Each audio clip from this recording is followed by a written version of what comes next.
Let's go back a few years for us, all right? Yeah, sure. Can you tell me how your early days of farming started? Well, I guess I got started in 1700 because the Streakers had farmed within 10 miles of West Friendship since 1700, and they're buried out there at cemetery at Slack's Corner. And I got to farm because my dad bought Clearview Farm May the 15th, 1929. I arrived in 31. Meaning you were born? Yep. Okay. All right. So, And then but who had the farm before your dad? my dad bought the farm from Mrs. Dorsey. And he gave her some money down, and then he used to drive to Montgomery County every month and pay her installments until she would decide she needed it all, and then he had to go with farm credit. And then he paid it off in 1944. How many acres? 273. And if you don't mind sharing the price then? $15,000.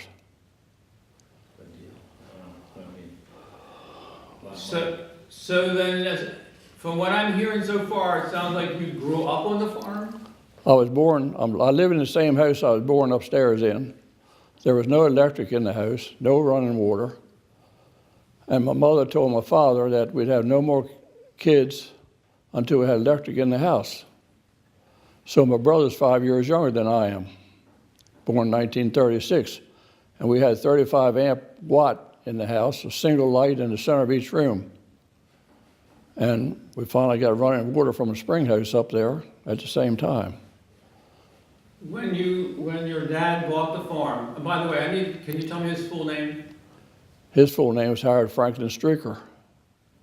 When he bought the farm for 15,000 buckaroos, what was the farm being used for before, and did he continue to do the same kind of farming? I don't know what it was used for before, but everything, all the buildings were there, cow barns, horse barns, so I'm assuming that was used as a farm.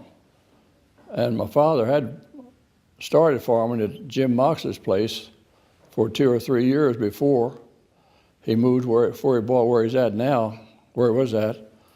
And then Uncle Jim got married and told my father he had to move, so my dad was able to buy a Clearview Farm at that time and moved across the street with 7 cows and about 8 horses. And his mother, my mother, Uncle Warren, Uncle Morris, Uncle Herb, in other words, a house full. We're living there. Moved in the house, yeah. 4 rooms down, 4 up. Those were the brothers and sisters of? My father. Okay. There was 9 in his family. My grandmother had 9. And you only had one brother? That's correct, William. And he's younger than you? 5 years. Is William still around? Yep, he's down in Kentucky right now, farming down there. Still farming? Well, he's a blacksmith, what he is. He shoes horses, but his age caught up with him, so. And would you share your age now? Well, I'm 84 right now, and April 1st I'll be 85. So, you get up in the morning. Let me see if I can get to your father's back recollection. Because if you were born there, you're not going to recollect, not going to remember much of the first couple of years or 3 years. Can you start to remember, or help me hear about your first recollections on this kid? My first recollection was it pouring down rain the day I was born. And then I lived there, and it was cold as hell. When you get up in the morning, you run downstairs, jump in the rocking chair right beside the single stove that was there. It was an all-nighter. You could put coal or wood in it, either one. And that heated the whole house, but it didn't. But anyway. What do you mean? I mean that you were cold. Upstairs? Cold upstairs, certainly. And when the snow blowed, it went right through the windows and come in on the bedspreads. That's great. Yeah. So, not to get too personal, but how did you keep warm? Well, you covered up in the straw tick. A what? And then the mattress was like straw tick, I called it. I don't know what you all called it. But then you piled a lot of covers on, 2 or 3 in the bed. You keep warm. That's the best you can do. There you go. Because there's no heat upstairs at all. You had 4 bedrooms upstairs, and you had lots of uncles and aunts, one aunt maybe? I think No, my grandmother. Your grandmother. And then no bedrooms downstairs? No. Okay. So downstairs was a living room? Was a dining room, kitchen, and like a Christmas room, I want to call it, because the only time we ever went in there was Christmas. Parlor. It was a parlor, yeah, that's it, thank you. And the other was like a cold storage room where he would store stuff in, because it was cold. Pantry. So I'm going to, let's find out if your dad went out, well, I didn't ask you this, but at the time that you were born, let's describe what kind of farming was done then. Do you know what I mean by what kind? He was milking cows every day, Okay. 2 times a day. He got up at 5:45 and he'd walk down the hall and holler for everybody. And he'd sit there on the top steps and put his shoes on. And when he got his shoes on, he didn't ask you to go ahead of him. He just said, "Come on, let's go." And he'd walk to the barn, down by the spring house and up to the barn. And his mother was there. Right. Was his father there? No, his father died when, that's why my grandmother only had 9 kids, because the father died in 1921 when Uncle Warren was 6 months old. So, So now, this is early in the morning, your dad's out working with the cows, and you're just a little kid, Yeah. 1, 2, 3, 4 years old. I'm just running around in the house and outside, that's it. Who's taking care of you? My grandmother and my mother, Okay, both there all full time. okay, They cooked for everybody. okay. So, can you tell me the earliest memory you have of wanting to go with your father instead of staying in the kitchen? I didn't know whether I wanted to go or not, but 10 years old, I started milking cows. They put me on the cows that were drying out that was going to have calves in like 6 weeks, so I could put my head in the flank, sit on this one-legged stool, and milk them out. At 10? At 10 years old is when I started, because that's 1941, and believe me or not, help is starting to disappear in 1941. What do you mean? December 7th, 1941, remember? Oh, sorry, thank you. And then after that,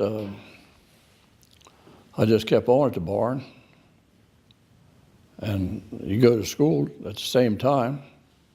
When you come home from school, you got to go back to the barn, start getting ready, putting in feed wherever you can. As you get older, you do more work. Put more feed in to get ready, because the guys are still out in the field. When they come into the field, they want to milk Did they start enlarging the herd? as fast as they could, which is not too fast when you don't have a whole lot of money to buy stuff with. Did you have German prisoners there, Howard? The Working? German prisoners from Fort Meade were brought out to the farm a couple of years, yes. Be a whole truckload, 2 truckloads brought out there to the farm. When you were still a kid or later? Well, I had to be a kid, couldn't I, because I was born in 31, war started in 41, 42, 43, 44, right? I got you. So I was 13, 15, something like that, Do you 14. remember where the prisoners were picked up? At the locker or Hardman's or someplace else? The prisoners came directly from Fort Meade Two, in the army trucks out to the farm. directly to the farm. And they had little brown bags with them that they carried the food in. My father said that wasn't enough for them to eat, so he put a table on the front porch. My mother and grandmother fixed the same thing that we were eating outside, on the porch. And they all ate there in the yard, right there. They never came in the house, but they ate in the yard, right underneath the porch. Had on the porch had a cover over it, a tin roof. So and it was dry anyway, because that's the only time you can thrash when it's dry. Yeah, you mentioned that the dairy and the milking, but what other crops did you have? Did you have corn and wheat? Well, they were absolutely growing corn, wheat, and hay, barley.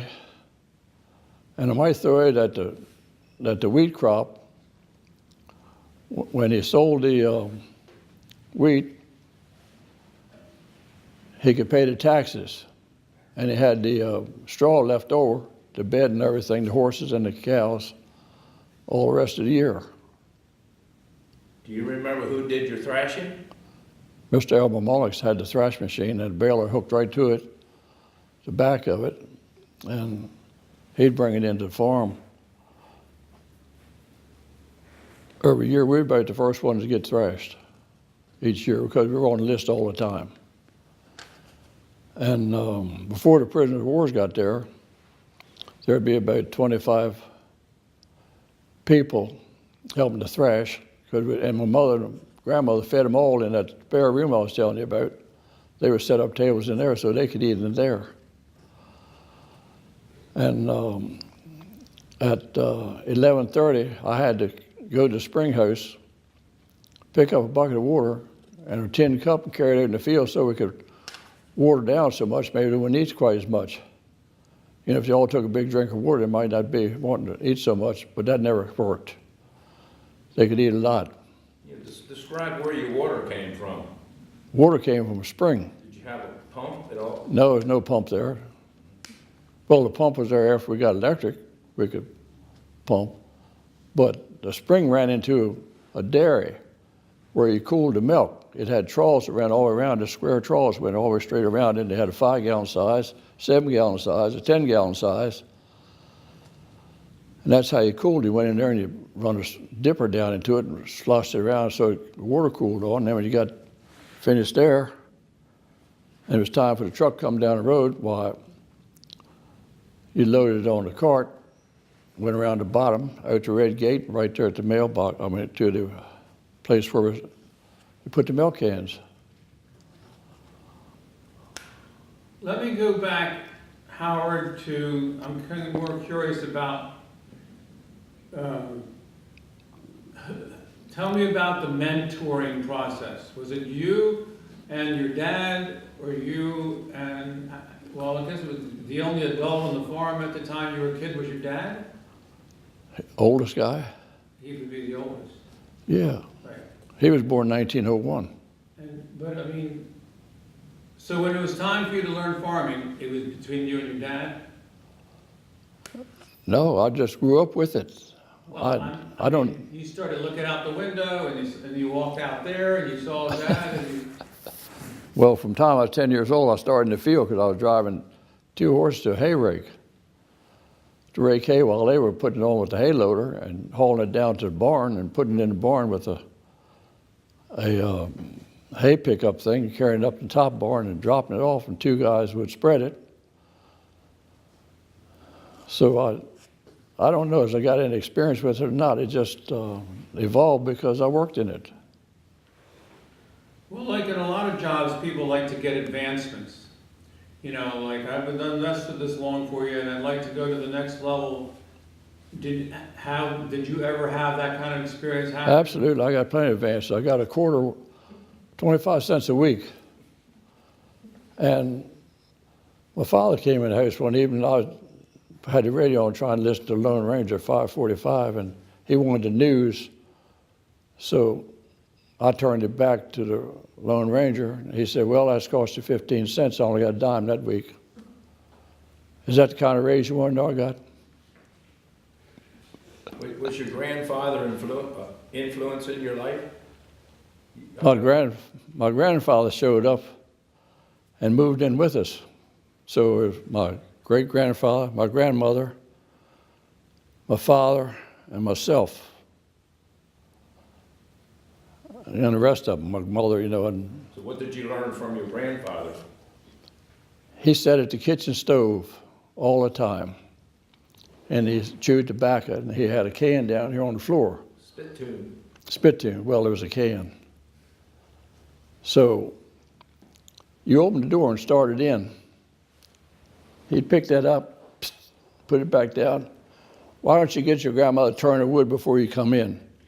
So you turn right around, you go back to the woodshed, and you pick up an armload of wood, all you can carry. You come back in, and you put it in the cupboard, because great-grandpap didn't want to get cold. He didn't want that fire to go out, see. And we had a little cupboard on this stairway that went upstairs. So you had to make a trip out there to get it. And the wood had been sawed up with a cordwood saw hooked to a tractor. We got a tractor that had a pulley on it, and they'd cut down hickory trees and up in the field, trying to enlarge the fields, bring them down, lay them, and then when they got a day to do it, they would, my father sawed it, my Uncle Herb took it away and threw it back into a pile. Uncle Warren carried it in. That's how we cut up the wood for the stoves. Electricity came in, I'm going to say 1935. Which puts you around what age? What's that? What age would that put you around? Well, I was born in 31. Oh, okay, there you go. My brother was born in 36. Still have the wood stove though. You got electricity, but still use the wood stove for heat? Oh, absolutely. The electric was only for that little single light bulb in the center of the ceiling. How did you get the water into your house? They dug a trench by hand from the spring house right straight up to the house, put in this steel pipe, black pipe, galvanized pipe, and had a piston pump down there as a spring house, which would pump it up to the house. And then right beside this wood stove, we had a home comfort wood stove, and right beside that was a 50-gallon upright tank. And it had a little, on the stove had a little thing that would heat it, and so when hot water went in, it'd go into the tank and go around and around. And across the top of the ceiling, we had a pipe that came over to where the spigot was so you could wash dishes. We were really downtown then. That's great. I can picture that. Yeah. So, Now this pump that was pumped, was that a manual thing, or was that electricity? No, it was electric. Electric. We had electric. We got modernized then, but when you got electric with 35 amps, you're ready. but before that, did you get the water, the hot water that way or differently? No, before that, we carried the water from the spring house to the house How did it get heated? on the home comfort stove. Tea kettle? Well, with pots or pans or whatever you wanted. So, Home. So taking a bath was a big process before the electricity. Taking a bath before electricity was great. You had a 30-gallon tub, about that deep. You know what a 50-gallon tub would be like. Everybody had one in the old days. You stood up in that, sat down. That's a lot of heating of a lot of water though. It wasn't hard to get hot water because when the water came off of the stove, it was so hot, it was boiling. Oh, you got hot water. And the water came out of the spring, it was so cold. 52 degrees. Mixed them together and it didn't Yeah. take a whole lot. No. Good. I was curious. All right, so we're moving right along in your age. Let me just go back one thing. I just got coming. Do you remember when we started? Okay. So you're young and you've got cows, and we know that cows have got 4 legs, and sometimes those cows' legs move in strange, fast, darting manners, and sometimes they try to tell you, get out of my way and move. Did that ever occur to you what I'm talking about? And if you did, can you tell me about it? Well, when you first started milking, they maybe wanted to kick you. So you had a pair of kickers, what was called kickers. You put them on the hock, round behind the bag, and on the other hock. That made them sure they couldn't kick very hard. And then you work gently with them until they come around. It'd be all right. No, you never got kicked? Well, I don't know if it didn't get kicked. I can't remember that. It didn't get kicked, the badass. You kicked your bucket of milk over. Yeah, I got kicked over once in a while. Okay. Yeah. All right. The biggest trouble we had on farm in those days was a bull, because the bulls weren't nearly as calm as the cows were. And they were kept in a separate box stall away from the cows with like a 2x6 in front of the door so they couldn't push out. So a lot of you described earlier about growing the grains. And we're still when you're a youngster, you didn't even get to teenage yet, in those years prior to teenage, how did the family work for getting food together? We had a granary, a building called a granary, whatever you want to call it. That's where we stored the barley. And we had a feed mill inside there where we ground it up. And when it came off the thrash machine, it was in burlap bags, like 60 pound to be a hopper, 60 pound to a bag. And he brought them in on a wagon, 2 horses in front of him. He walked in the door of the granary and dumped it in the bins, like 4 bins, and there were 6 bins in the granary, till he filled them all up. And then when you threshed the wheat, you sold the wheat, but you saved the seed wheat for the next year. So you take it up in the top of the granary, and had wires, baling wire hanging down, and you tied the bags right up to the wire, bushel bags for the amount of seed you wanted to put in next year, so that the mice and stuff couldn't get into them. Where were you getting your family foods? Family food? Had a garden, a big garden. Plenty of potatoes. Had an apple orchard. I'd make 7 barrels of cider. And we'd go to the store, West Friendship. Richard Thompson had a store down there. And get what staples that you needed. Because we got the milk from the cows. And we'd go down every night. If you wanted to catch the news, you went to West Friendship store. And my dad would take me with him. We'd go down every night and get the news and get what little bit of stuff we needed. But you never went behind the counter to pick it up. They always brought it out to you. And they sold anything from trace chains to collars. Also, the post office was in there at the same place. And if you needed anything that they didn't have, well, they'd bring it out of town for you and get there next week. Do you remember the name of the store? I think it was called Risley and Thompson. I know Mr. Thompson and Mr. Risley was 2 workers in there. West Friendship store. Since you had dairy cattle, where did you get your meat?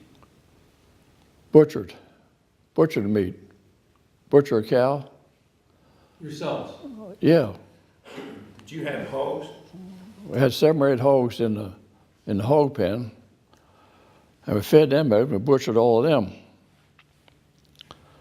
And we had when you went to butcher them, you shot each one of them, and then had the big kettle that you scalded them down in, and then you cut them up, hung them on a pole right there, and then took them to the house and cut them completely up then. We just opened them up on the pole. Took them to the house and cut them up completely. And in the,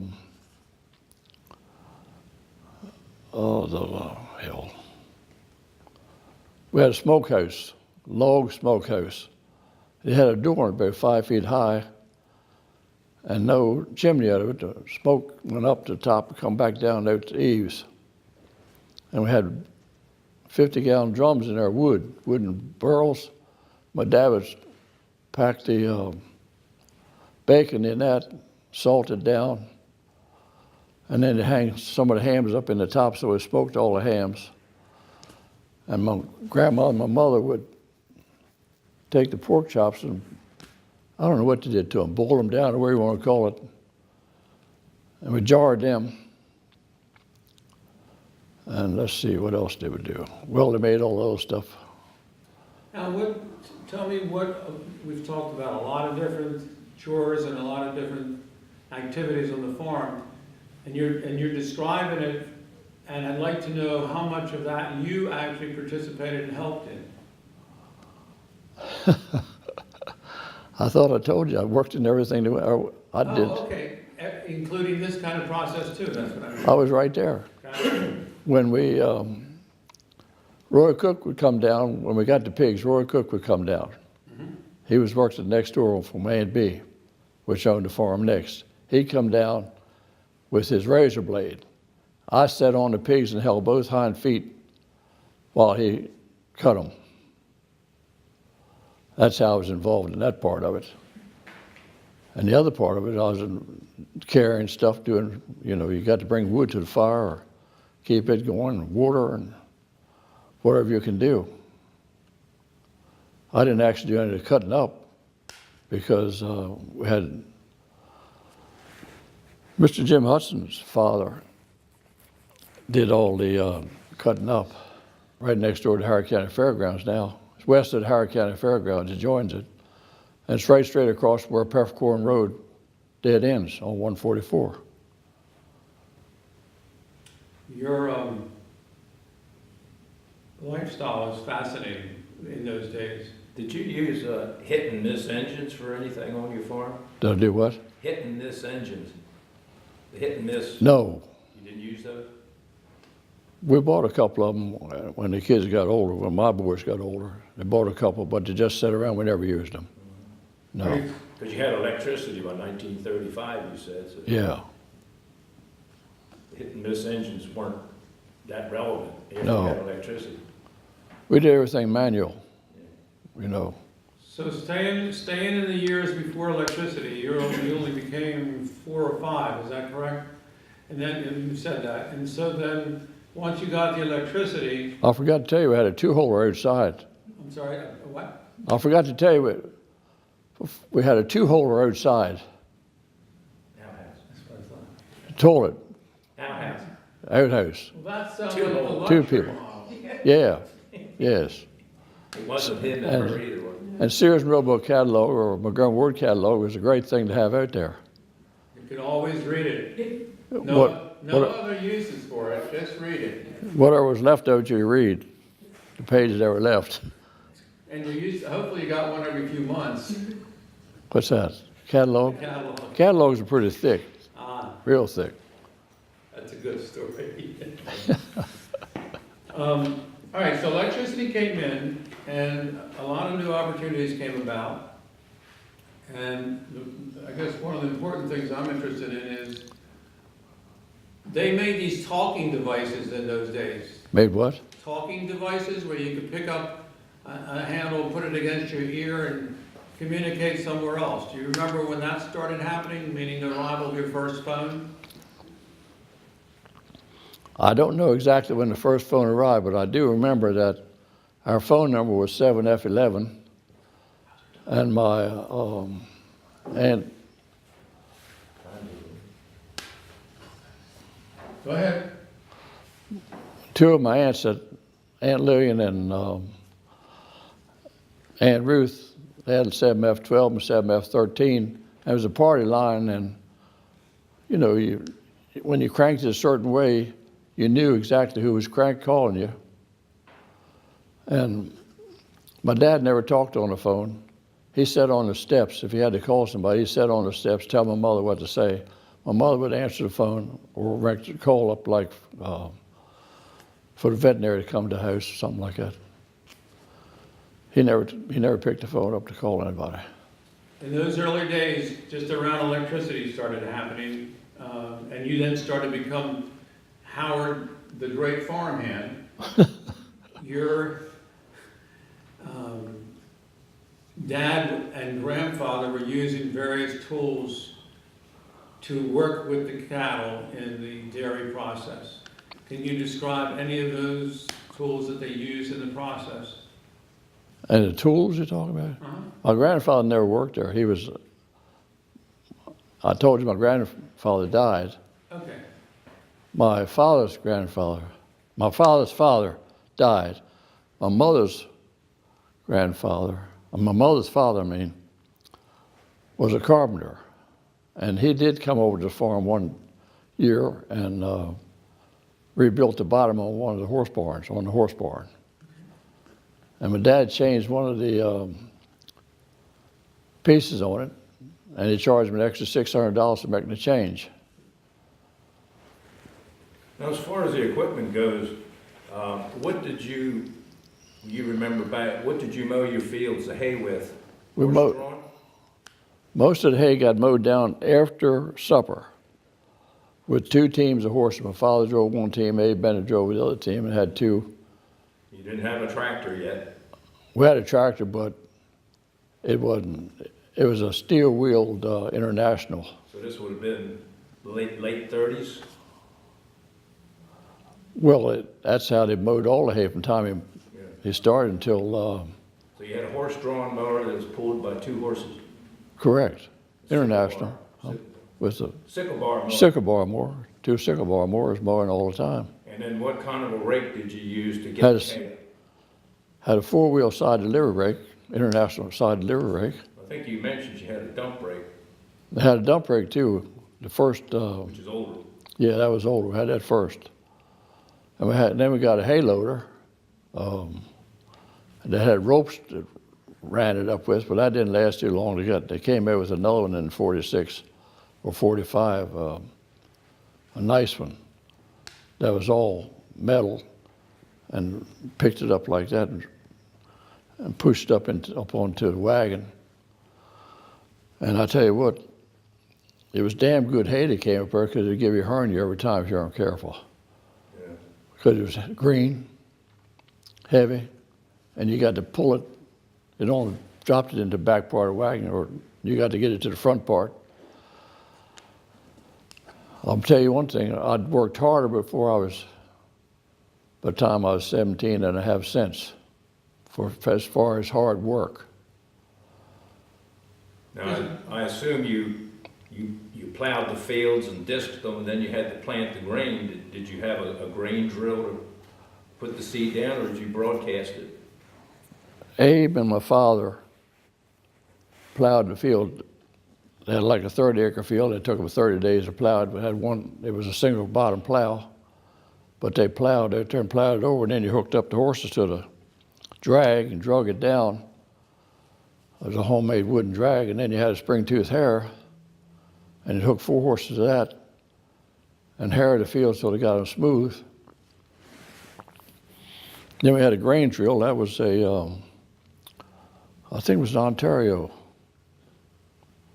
Yeah, that was the most popular. Yeah, I think that's what it was. And that's how we sowed the grain. And we had a 2-row corn planter. That was the International corn planter. And had a check wires on it. The wires were strung across the field. And it dropped the corn. Every time it went, it made a click. So that way you could plow the corn crossways, diagonal, or straight up and down the road to keep When on. it came time to cultivate the corn, Yeah. you used the horses again? Yeah, you put a single horse in there and a 5-tooth drag behind it, and a man walking behind that. I mean, when the corn was grown Yeah, 6 inches, then you had to cultivate it. cultivated. The horses pulled that. A single horse, because that was all, width of the rows was only 42 inches. You could ride that. No, not the one I'm talking about. The 5-tooth drag, you couldn't ride that. No, I meant the cultivator. What you pushed the dirt in on the weeds down. The cultivator came after the 5-tooth drag, and it didn't use the wires anymore. They left them back in the barn, didn't use them. The cultivator came out. You sat on a cultivator and you put your foot down here, and you could move the closer to the corn away from it, and it had a thing here that you could bring the in close to the row, and you just made a thing. Another lever come back like that, so you could set it level with the horses, because different heights of the horses on the pole. See, you had to be able to move that lever to set the machine level. Then you just sat on there, and my job was to take the 2 old horses that we had, Dan and Dolly, out in the field, and I could cultivate 28 rows in a day, and the rest of the people were up at Aunt B's or over Mr. Fred Pice's helping to thrash. I didn't go to those places to thrash. I stayed at home and cultivated corn. And I hooked them up by myself and unhooked them at lunchtime, went in, fed them, squirted them, and got something to eat, and then went back and hooked them up again and went back out in the field. When your dad started purchasing newer farm equipment, so he would be changing models or changing efficiency, do you remember how any of that took place? He bought himself a tractor, like a Fordson, steel wheel thing. I'm going to say he bought that about 35, 36, somewhere along there, 37. And he'd start up in the morning and try to do some plowing with it. Then lunchtime would come, and he'd stop it. Well, then he couldn't get it started after lunch. It wouldn't start. So he'd have to pick up the horses out of the field and go back to plowing with them. Then in 1941, he bought an Alice Chalmers WC, which did all the plowing from then on, this WC. He'd put it in the field in the morning with the two-bottom plow behind it, and at lunchtime, one of my uncles would carry a 5-gallon cast out, dump it in, change, and the guy who was, if my Uncle Warren was driving it, then he'd come and eat, and Uncle Morris would take off to go with it, or Uncle Herb, whichever one, took the 5-gallon can of gas out, and the tractor didn't stop from morning till night, run all day so we'd get the plowing done. And the horses at the same time would be working behind the plow, dragging it down and harrowing it up and smoothing it out.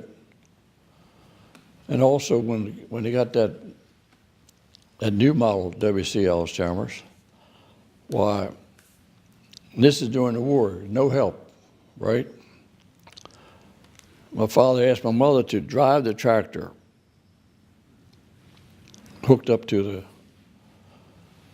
the binder so we could cut cutting wheat, cutting it down with a binder. He didn't want to hook the horse to it, he hooked the tractor to it. My mother could drive it, and then Warren, Uncle Warren, and myself could shock the wheat up at the same time. So, okay, she drives it, and going up one of these steep hills we had, my father howled, "Ho." Well, my mother's like 5'3", and arms don't reach no further than this, but anyway, the tractor has the brakes out here like this, and the clutch is way up here like this, and she can't reach anything, you know, and here, she pushes the clutch, and it's drifting back downhill. My father's having a fit, hollering, and it's jackknifing, you know, and Father, she got to stop, shut it down, got off, says, "I ain't driving that damn thing no more." Walked right straight on to the house. So Uncle Warren got up on there and drove it off from then on, and I just shocked what I could. And then after the sun went down, the moon come out, we'd go out there and shock up the rest of the field, because in nighttime it's cooler, and you can walk around and shock the bundles up and make it look good. It wasn't quite so hot on you. You were using lights on the tractor to see? Was that lights? No. Moonlight. Moonlight. We just walked by, you know, to shock it. We'd already cut. We didn't cut at nighttime. Cut in the daytime. Yeah, and just dumped. Shocking is gathering it up. Yeah, you can imagine. It's hard to imagine how well you can see at nighttime. In about 20 minutes, your eyes will get adjusted. You can see perfectly, no problem. Walk right along. There'd be 5 bundles to a place. You just shock them up and cap it. Go on to the next bundle. That's how we used to do our corn on the farm at nighttime. Yeah. Because you could once you got your eyes adjusted to the light, darkness. The way we. But you have dairy cows. How the next day? How early did you have to get up? Well, my father called at 5:45, so he went to the barn at 6 o'clock. And you're out there in the moonlight. It doesn't matter. You're working. I guarantee you one thing. If more people were working now, more kids were working now like we had to work, there would not be near so much problems as we're having. So what you're saying, Howard, is that the farm day went from sun up to sundown unless the moon was shining. Yes. Yeah. Good. So Now, you see all this equipment around you, it's the tractor, for instance, and all. Did you have any desire to get on and learn that tractor? When I got big enough to run it, I guess I started running it when I was 13 or 14 years old. Because I think at 14 I was the same height I am now. And I could drive it out in the field just like everybody else. Did you like that? Yeah. So let's think about that whole time period still, okay? Yeah. Um, Well, let me tell you about cutting corn. yes. We'd cut corn, we'd go to Cooksville and get a load of colored guys that would come down to the farm and cut corn for us, because it'd be like 10 or 11 people out in the field cutting corn by hand, hold it in their arm, carry it into the shock, set it up, and one man tie a string around it, and cut it all off by hand. The whole field's full just like that. And my dad had made these barrels of cider and put the barrels in the basement of the house because it's cool down there, dark, you know. So he'd carry cider out to them to keep them entertained. And they'd drink cider, and finally one day he had to cut cider off because two of them got into an argument and run one another down through the field with the corn cutter in their hand trying to cut them. It was a weapon. Yeah. And when we thrashed with, before the German prisoners were there, thrashed the barley and the wheat, we'd get the people from Cooksville to help us too. And they'd come down. When we got done thrashing, my dad took this 30-gallon bucket barrel that he had and filled it full of ice from down Charlie Amos's and beer. And on the way out, they got all the beer they wanted to drink. So that's how he kept people coming back every year. They knew that they were going to get paid, plus when it was over with, there was going to be a beer party right there on the farm. You know, the Charlie Amos's was a bar between the fairgrounds and his home. Charlie Amos had the #1 liquor license in Howard County, and he had a little old place right against 144. I'm going to say it's about 16 feet wide and 24 feet long, with a petition in the center. The color was on the right, on the side towards West Friendship, and Cooksville side had the white people on it. And that's the way it lasted the whole time he was there. Did you frequent that bar? Did I frequent it? Okay, I'm out in the field with the boy, with Abe and Bap, and they said, "June, go down and get me a beer, get us a beer." All right. So I'd take their money, walk down through the fields, because we joined them, and go in and say to Miss Amos, "I want to get 2 beers." "Well, you're not drinking it, all right?" I said, "No, Abe and Bap up there, they wanted." So she let me have it. And then the only thing I'd do to worry about was the damn geese, because she had some big geese out there, and they'd run you. Going each way, coming in, going out right. So back in the field, I'd carry the beer and give it to them. So along came electricity.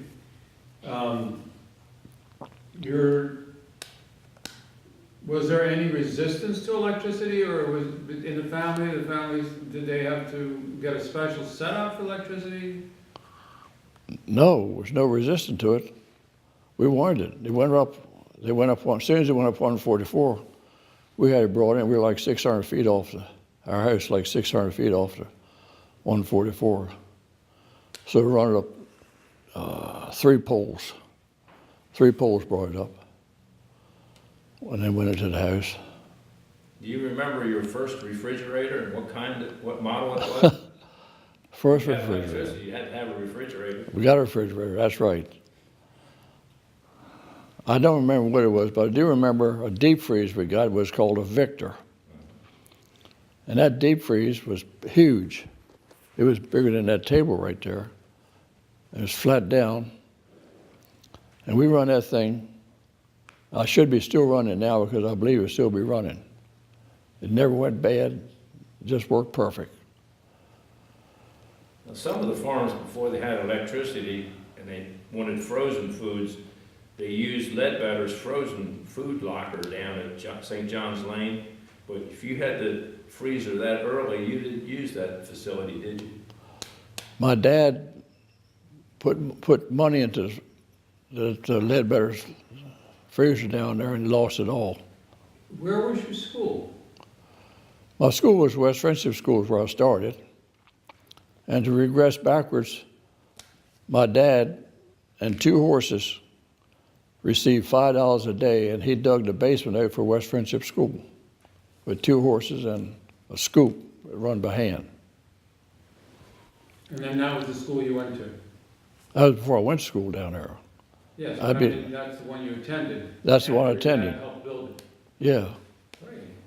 I think it was probably about, I'm guessing on this, 25 or 26 when the school went in down there, West Friendship, on top of the hill. Well, it's about 1923. 1923, okay, that's when it was. I can't, you know, Because I have pictures of it when the children were taken there on a school bus, which Yeah. was essentially a produce truck. right, exactly was.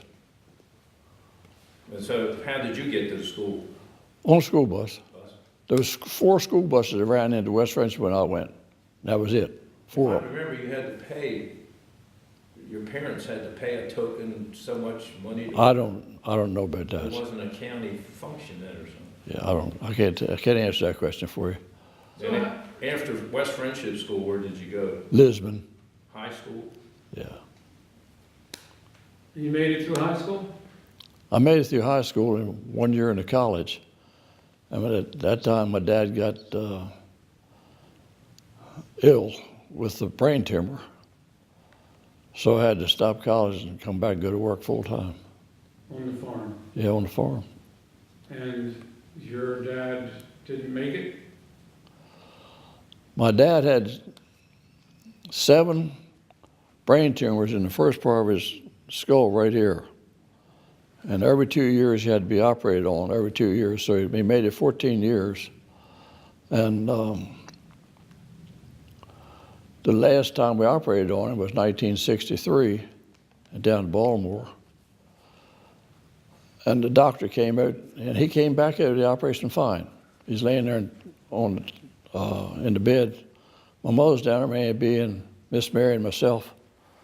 The doctor called us outside and said, he's going to die because they can't do nothing with the brain tumor he's got in the back of his head, which was right on the back part of his skull, you know, going down the spine and stuff. So sure enough, in about 1 hour, he finished up. And the last thing he said to me was, don't forget to go home and spray the corn for pea vines. Because prior to that, every morning I'd got information from him about what to do that day. He couldn't come outside. I mean, he came outside, walked around, but he couldn't do no work. But he always said what he wanted done that day. How old were you then? How old was I then? 1963? I think I was 32, wasn't I? You took over the farm then? Well, I still go with the farm when he had his first operation, which was 1948 or 40. Let's see, I got out of school in 48. Been 49 or 50 when I started. My Uncle Warren was still there with us. And Abe. It was you and Uncle Warren and who else? Abe Bennett was there. Who was Abe Bennett? He was a colored man that lived in the house with us. I told you wrong. There was 5 bedrooms upstairs. There was a real small room where Abe stayed, and when he came in the kitchen door, he went right up a winding stair into his room. The rest of us used the front stairs to get in. And he ate breakfast in the kitchen, we ate in the dining room. What kind of worker was Abe? Abe went straight to the barn every morning. He got up, brushed the horses off, fed them, and harnessed them up and had them ready to go to the field when when breakfast was over, we went straight to the field with the horses, which was already be hooked up. All we had to do was take a pair and go to the implement and hook them on. Did he stay for a while at the farm? Did he stay for long? Abe? Mm-hmm. He came in there with my father. And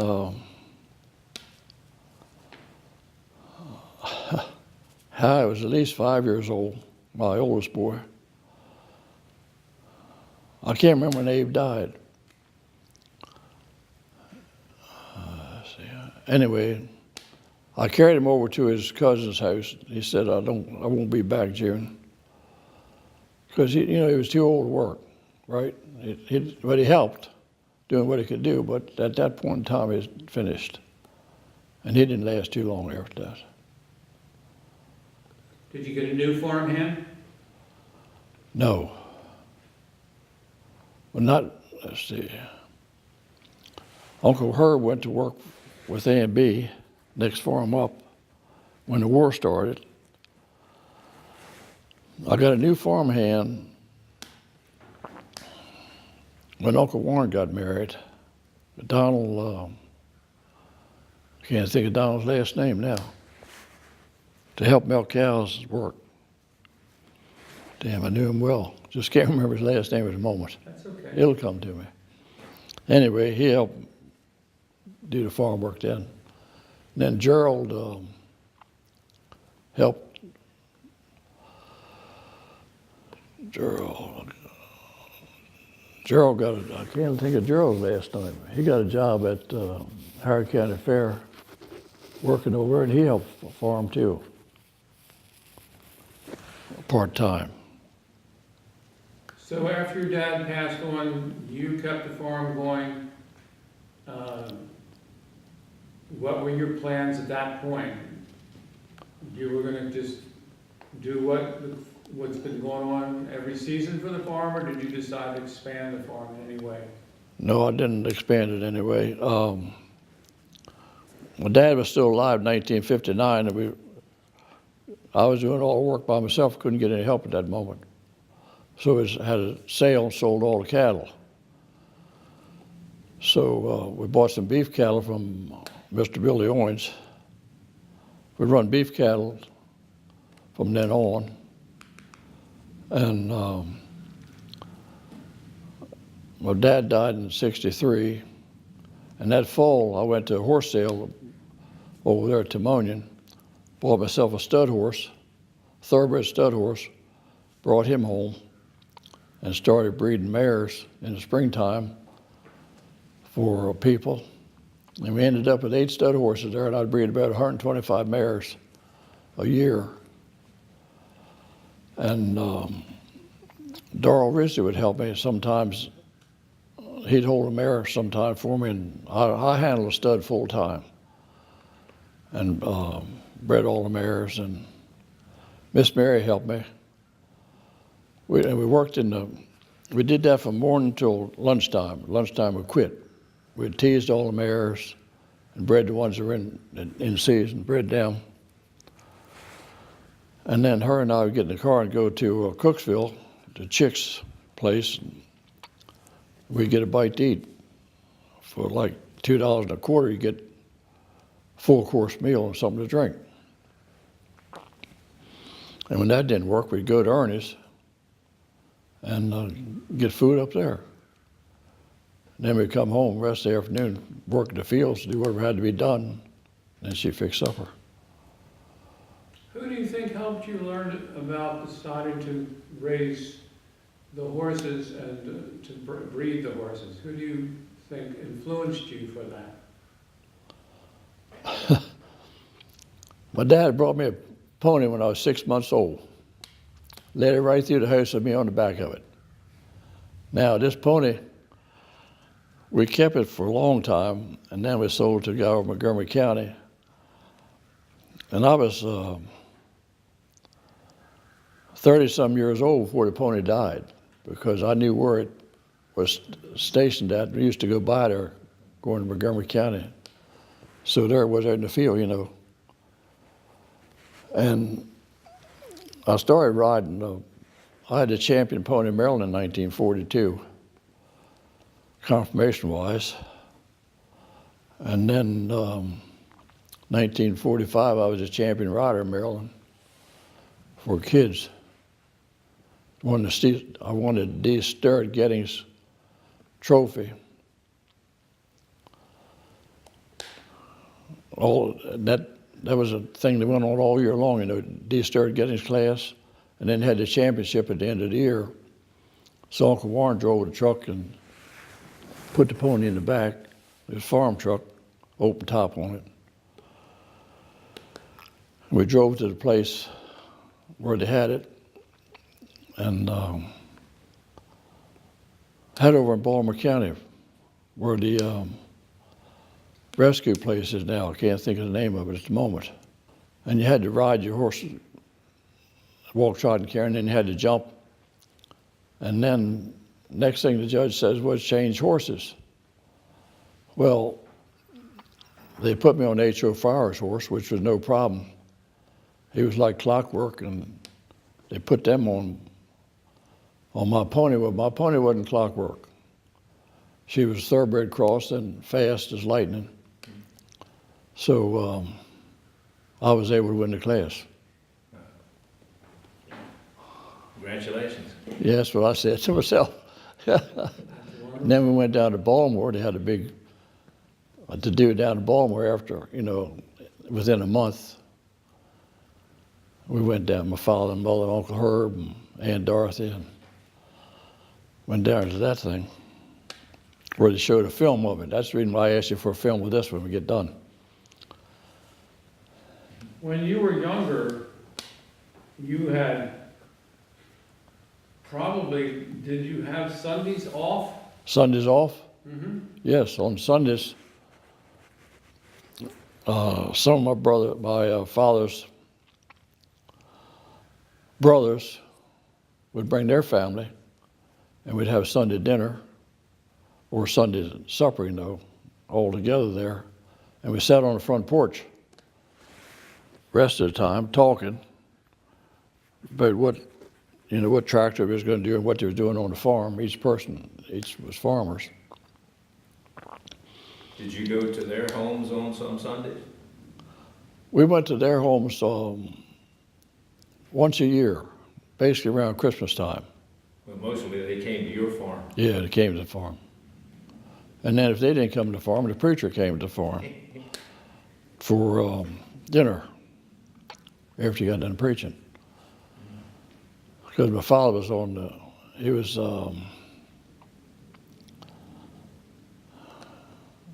like 30 years. I don't know what you want to call him. I can't think what he did. Kept the books or something. Anyway, and one of his sisters and something like a couple other people ran the church. You know what I mean? Had to make sure that there was money enough to pay the preacher. Because the preacher he preached at 4 different places. 2 places on one Sunday and 2 places next Sunday. Had church. So Howard, it sounds to me like you were a busy guy growing up. Worked full time. You were going to school, you were working full time. Now I'm worried, Howard, did you happen to find any friends? I find what? Friends. Did I find friends? Did you find any friends growing up? Of course. When I rode a school bus, we played cards going to school. Jimmy Mox and I played full time, riding to Lisbon. And I was friends with all the people in school, but when I got my dad bought me a car in 1947 when I was 16. And he said, I don't want but one person in there with you at a time. You do not carry a bunch of kids with you, because that's when the problem is going to start. So the only person that was in the car with me was Miss Mary, my girlfriend, who was in school, same class I was in.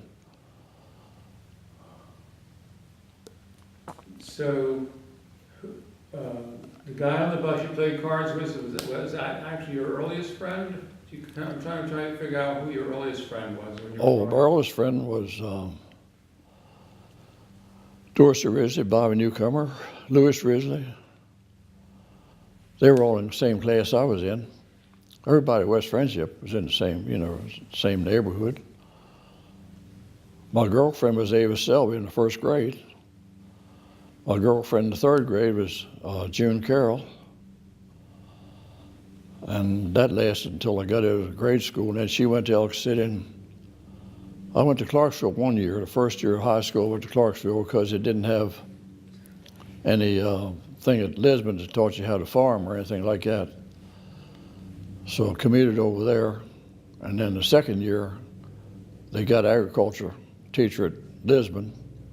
So I moved back up there. You had a girlfriend in the second grade, a girlfriend in the third grade. First grade, First grade. Ava Selby. That's a sign of a busy man, as far as I can tell. Yeah. And How did you get around to your friends when you didn't go to school how'd I get around to them? My dad would drop me off. and pick you up? Yeah. So that means your dad had a way to get there by either horse and buggy or by, Car. He had a car. what was getting the first car like for the farm? Was it a car you got or a truck you got? No, he had an old Buick, and took the back. It was like had a back door thing on the back that picked up where he had another seat in there. He took that out, and that was his first thing he'd haul milk down to the road with, was that. And then he got himself like a 31 or 32 Chevrolet. And that's what we used that until 1937. He bought himself a two-door. He would never buy a four-door because he didn't want the kids falling out the back seat. So my grandmother and I had to get into, and my brother had to get into the back seat, over top of the front seat when we went to church every Sunday. So the only vacation my dad ever took was in 1937. Him and my mother took a week off and drove to Ohio to look at some draft horses and back. And it took them a whole week to go there and back. I can go to Ohio now in like 8, 9, 10 hours, easily. But he had 144 all the way, you know what I mean? What kind of games did you involve with when you were young, like marbles or horseshoes, or what did you play with your friends? We used to shoot marbles at West Friendship School. It built your knuckle up right there because that was your shooting finger, right-handed. We'd draw a circle and you'd shoot these big marbles in and knock the little ones out, and then whatever you knocked out, you carried home with you. And I had a cigar box of marbles when I got finished. And we played dodgeball.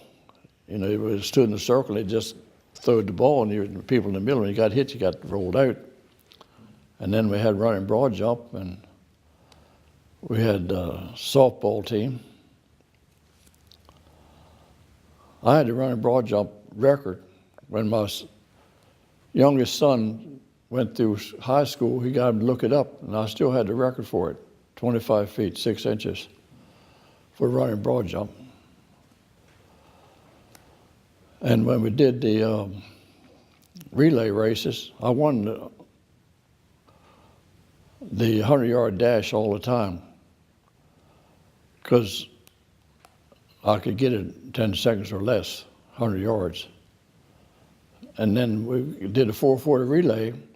They always put me in the last position because the last position was the farthest back, so you had to run like the devil to catch them. And we'd win them things too. You were quite the athlete, huh? I'm not bragging, but I was good. Oh, good. That's good. Yeah. That's something to be I used proud of. to, when we got to Lisbon School, when the bell rang, you had 3 minutes to get to class. I'd make a loop around the outside. I'd run around the outside to keep my health up, strength up, and then gallop right into the room. I enjoyed that. You're so busy being this young farmer and helping your family and your dad. And then you describe on Sunday going to church and then having supper.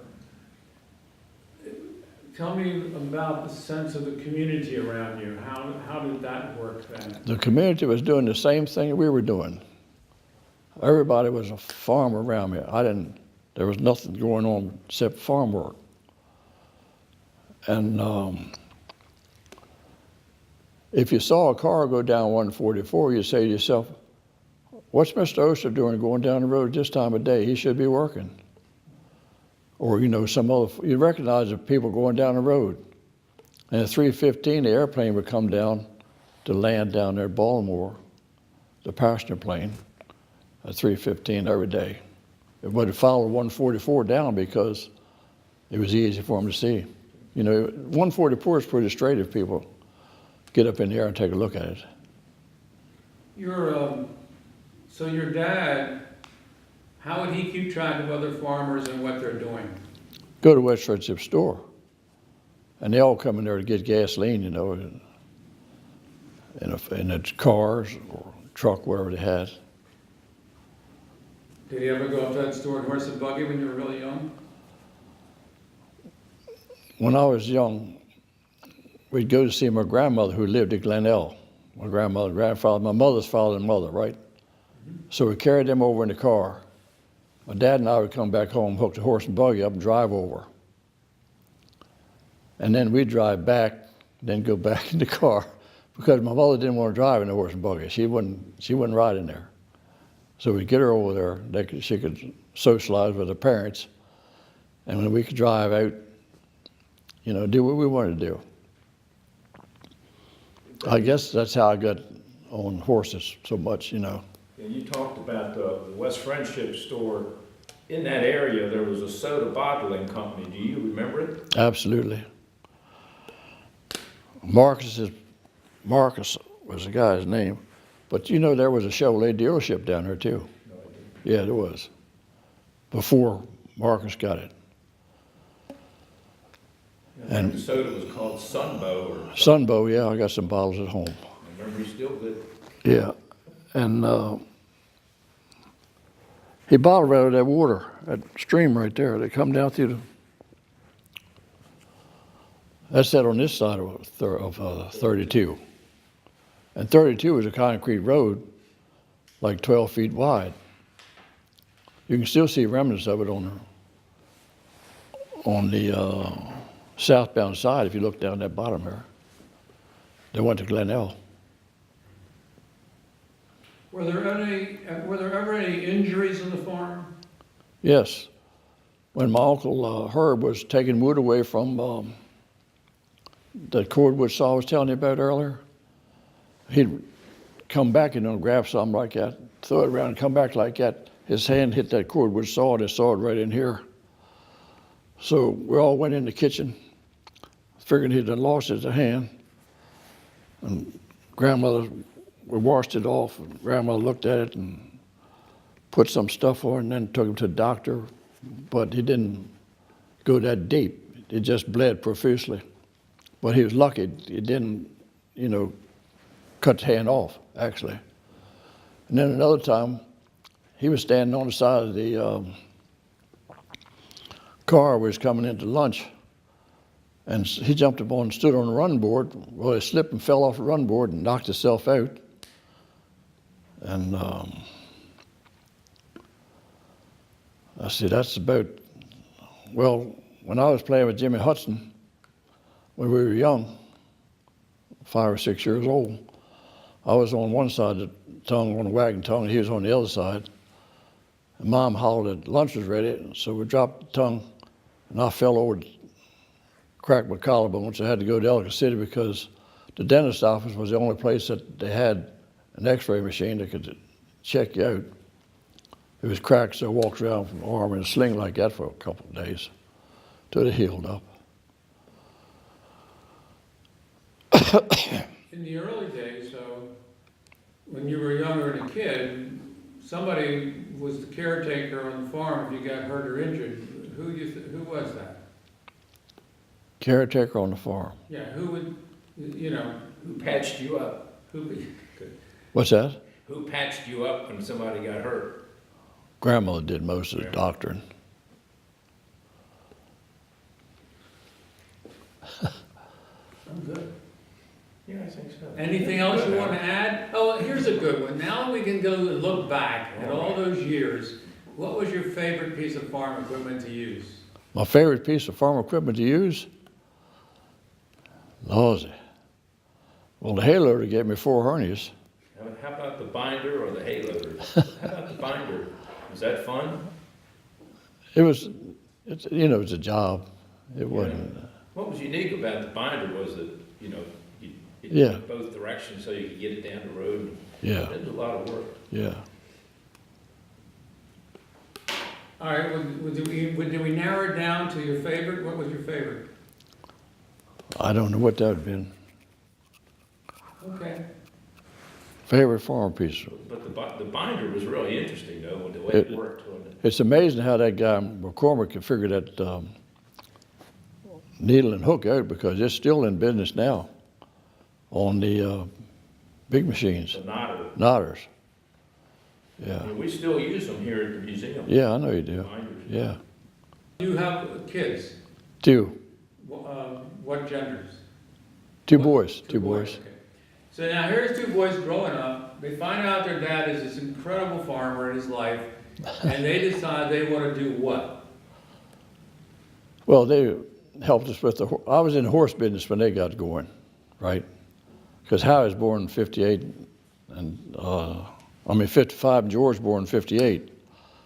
But Dad died in 63, so they worked on the farm a little bit. But we sold the cows in 59.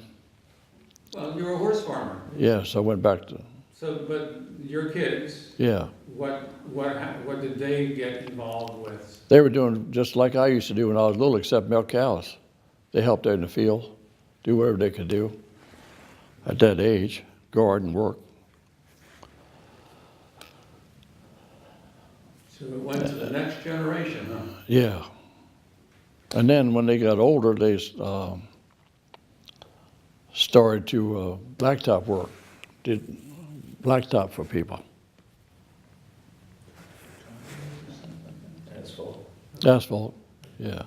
I forgot to tell you, my father had 2 trucks run out of the farm and helped build Fort George G. Meade.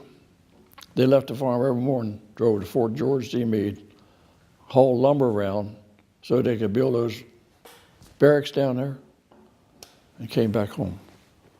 You didn't have a sawmill on your farm, did you? Only that little cordwood saw, that was the only thing we had then. Yeah.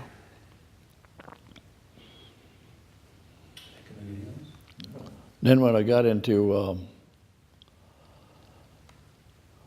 the horse business, I got known pretty good. And Mr. Huffberger called one day and said he wanted to put a team of horses on like the Budweiser horses were. The only thing he wanted to use Shires from England. So he came at the farm, we talked for about an hour, and then he left. And that was in the springtime. And that fall, 1970, I got 2 tickets for Miss Mary and I to go to England and buy these horses for him. You want to know that story or not? Yeah. Go ahead. So we fly over there, and I go in to get a rental car. Well, I don't have no credit cards, There was no such thing as that. Didn't have nothing like that. I just said I wanted to rent one. He said, you can't rent one without something. I said, call this number up. He'd give me a phone number to call up. I called that number up. He called it up. I didn't call it. He called it up and come back inside and said, go out and pick your cars you want. And go on. When you get back, we'll take care of it. That's how that worked there. I don't know who I called, but because I never asked him, but that number was perfect. So then, I think it was 2 days later, we got a call from home. Miss Mary's father had died, so she had to fly back home, and I stayed over there. I was there about a month, about 28 days, I guess, buying these horses up, black, 4 white. I'd call Mr. Huffberger and I said, I got one with 3 white. Don't come home till you get what I want. So I stayed. I worked there at the Peterborough fairgrounds there. They had like 200-acre fairgrounds. And the Shire Horse Society was in there, and I worked there, their office. And they gave me a guy named Dennis Benson who drove me, because he knew all the people. There was only like 300 shires left at that time in the whole world, and they were in England. And he knew everybody, so he volunteered to drive the car for me all the time. Everywhere we went, he took me. And we went around to people's place and looked at them. And we went in Tom Yates's place one morning, and I don't drink anything because my father wouldn't let me. He told me he'd rather see me dead. He'd rather follow me to the graveyard and see me drink, so I never drank anything. So Mr. Yates said, you got to have some of this. I said, I don't want it. Just take some. All right, I'll drink some. So Dennis is driving the car. There's a gate we got to have opened up to get in. So I got there to open the gate. And I'm on the hinge end. And I can't get it open.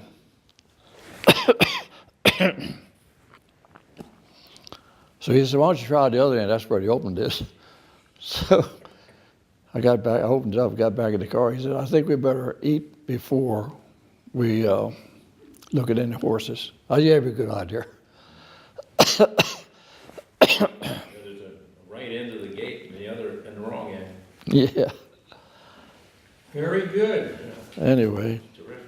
It sounds to me like we could do another 2 or 3 hours with you, but we're gonna have another person coming soon. All right. I know when I'm kicked out. Listen, I don't care. Pleasure, Howard. it was.